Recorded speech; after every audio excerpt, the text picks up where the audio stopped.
Last year on Is It Fast, we caught up with Michael Creesy, who spoke to us about his intention of climbing back into a British touring car. And we caught up with him again, this time in a beach hut, kind of, rather than on the beach. So, as we talk about you climbing back into a touring car, mate. Welcome back to the British Touring Cars. We've upgraded from a beach. Yeah, what, to a beach hut? To a beach hut in the back of what is your... I think is it your local? My local pub, yeah. My local pub. What better place to do it? Yeah, Crampton's. There you go, name check. Lovely place. Yeah, no, cheers to Gareth and the guys here at Crampton's for letting us borrow their beach hut. Ridiculously kind of them. You're back in BTCC. You threatened that you would be, and you're back. Yeah.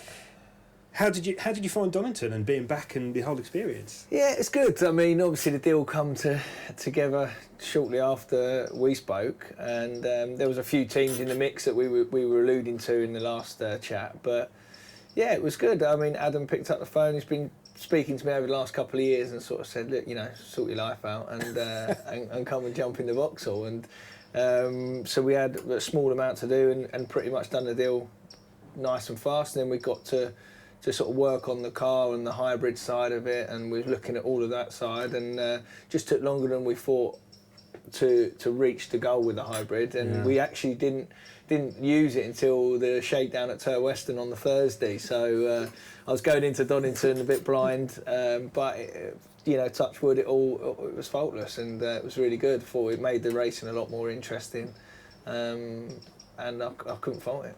Does it feel? I mean, I can imagine it feels different. But is your thumb a bit sore? It's weird because look how big my hands are. They're like tiny. I mean, and I literally have to sort of get my hand off the wheels and push the button. And we was having a chat with the guys from Jeff Army, and I said to Scott Wallace, I said, my thumb's killing. And then he put a post out saying like, GoFundMe page for my thumb and stuff. So I'm getting a bit of a mick taken out of me now. But yeah, no, it's good. I mean, you get 15 seconds if you're outside the top 11.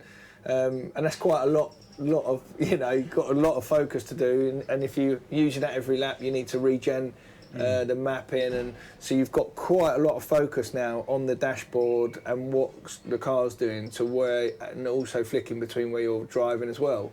So it is a lot more to think about. Yeah, but obviously now I think I've just got a sim delivered from Ash Sutton this week, and I think now this transition from computer to I think the sim's going to be more important now, so I think it's going to be some good training on the sim now before we go and pushing the buttons and bits and pieces. And I mean, fair play, because the best part, 12 months away from the championship, obviously not 12 months away from racing, but back in with a bang, points finishes as well. Yeah, I was quite happy with that. I mean, touring cars difficult. It's one of them games where you have to come in and learn the ropes. You can't just jump in first year and think you're gonna, and off you go, because it doesn't matter how good you are. Look at Camish when he came in 2019 or whenever it was, and he can drive a car. He's a good driver, and again, we said off camera, it's a difficult learning curve. And the only way you get to the top of touring car is by experience. And I think, I've come back to it. I only had, like you say, a year off. I'd done a bit of pre-season, done media day with BTC Racing in the front-wheel drive Honda, and then I went to Porsche. I only had that short time, so I felt when I got back in the car, I knew something was wrong at media day. The car had just been built, and there was a few problems with it. And once we set it down, we found out what them issues were. So I was a little bit more confident going into Donington, but I was thinking, have I forgotten how to drive it? Because I was 2 seconds off the pace or something. Yeah. And but when we got to Donington, we fixed that straight away. And it was like just sort of, it took me a little while. It took me till FP1 was okay, 15th. FP2, we were 11th quickest, making some nice chunks. And then we changed a little bit on the car. And I overdrove myself, like trying to put in it for the pole. And then...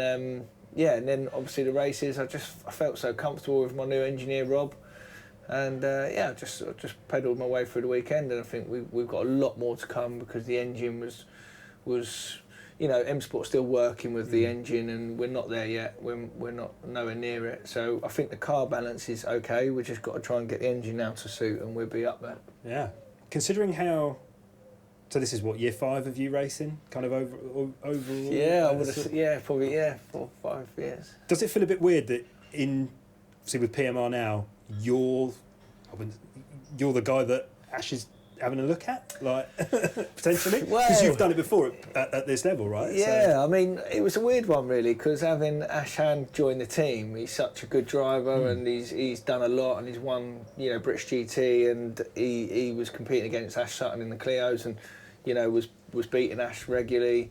And then all of a sudden I'm like, oh, okay, who's number one here then? Is it me or is it him? Because experience-wise, he's done a lot more than me throughout his whole career, and he's done a lot more, but I've done a lot more in touring car, and I think that showed this first weekend. But I do think he will get on board sooner rather than later. So I don't think it's good for him because he's got a bit of data that he can look at mine, but on the flip side, I'd rather him be quicker so I can get quicker. If that makes sense. It's a really interesting dynamic because, as you say, Mr. Hand is so experienced and done so much of it, and then you're kind of like the BTCC old hand now. Yeah, well, it's my third year, I suppose. I've only been racing 5 years. It's my third year in touring car, so. But I understand that side of it. I understand the media, the what comes with touring car, like all the public, all the fans, and I think it was a bit overwhelming for him at Donington to see that response. And we had loads of fans coming up for signing, and I think it sort of just he was just a bit like blown away by it. Because Donington was like a record crowd. I don't know why I'm looking at you directly. Record crowd, so it was like 40, 50, 60,000 people through the gate. On and I think I think it's only going to get busier. When we start travelling up to Alton Park and stuff, which has always been renowned as being the busiest ones, and Knock Hill, and I think it's going to be good. It's going to be good crowds. Which is cracking. In terms of crowds. Next up for you, home crowd. Yeah. Brands Hatch. Yeah. We've got a few hundred people coming along to support us. I've got a personal family and friends box, and then we've also got our sponsors, and we've got other boxes. So it's going to be incredible, and hopefully, we can go there with a good engine and do some damage to the points. Are you excited about heading back? Yeah. I mean, to be honest, Brands Hatch is never really been one of my favourites because I've done all right there. In Ginettas I won a 3 out of 3 in Ginetta Super Cup. I won 2 out of 3 in G40 Cup there. So it's been good, but I've just never quite. But in a touring car, I do enjoy it there. It's a nice place, and especially when in the end of the season we go at the back and it's quick and the GP track's good. But I'm looking forward to racing now. I have a lot of support and. Hopefully win some races. Yeah, exactly. And that was one of my questions was, GP or Indy if you had to pick one.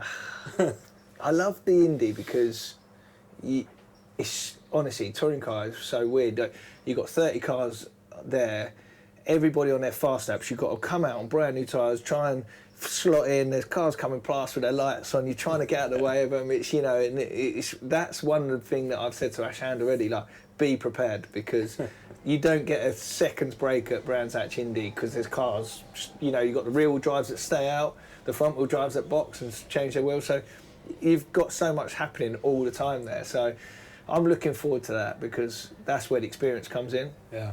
That you understand that, and I think the car feels okay. We found an improvement right at the last race 3, so we're going to take that into Brands and hopefully good weather we'll be there.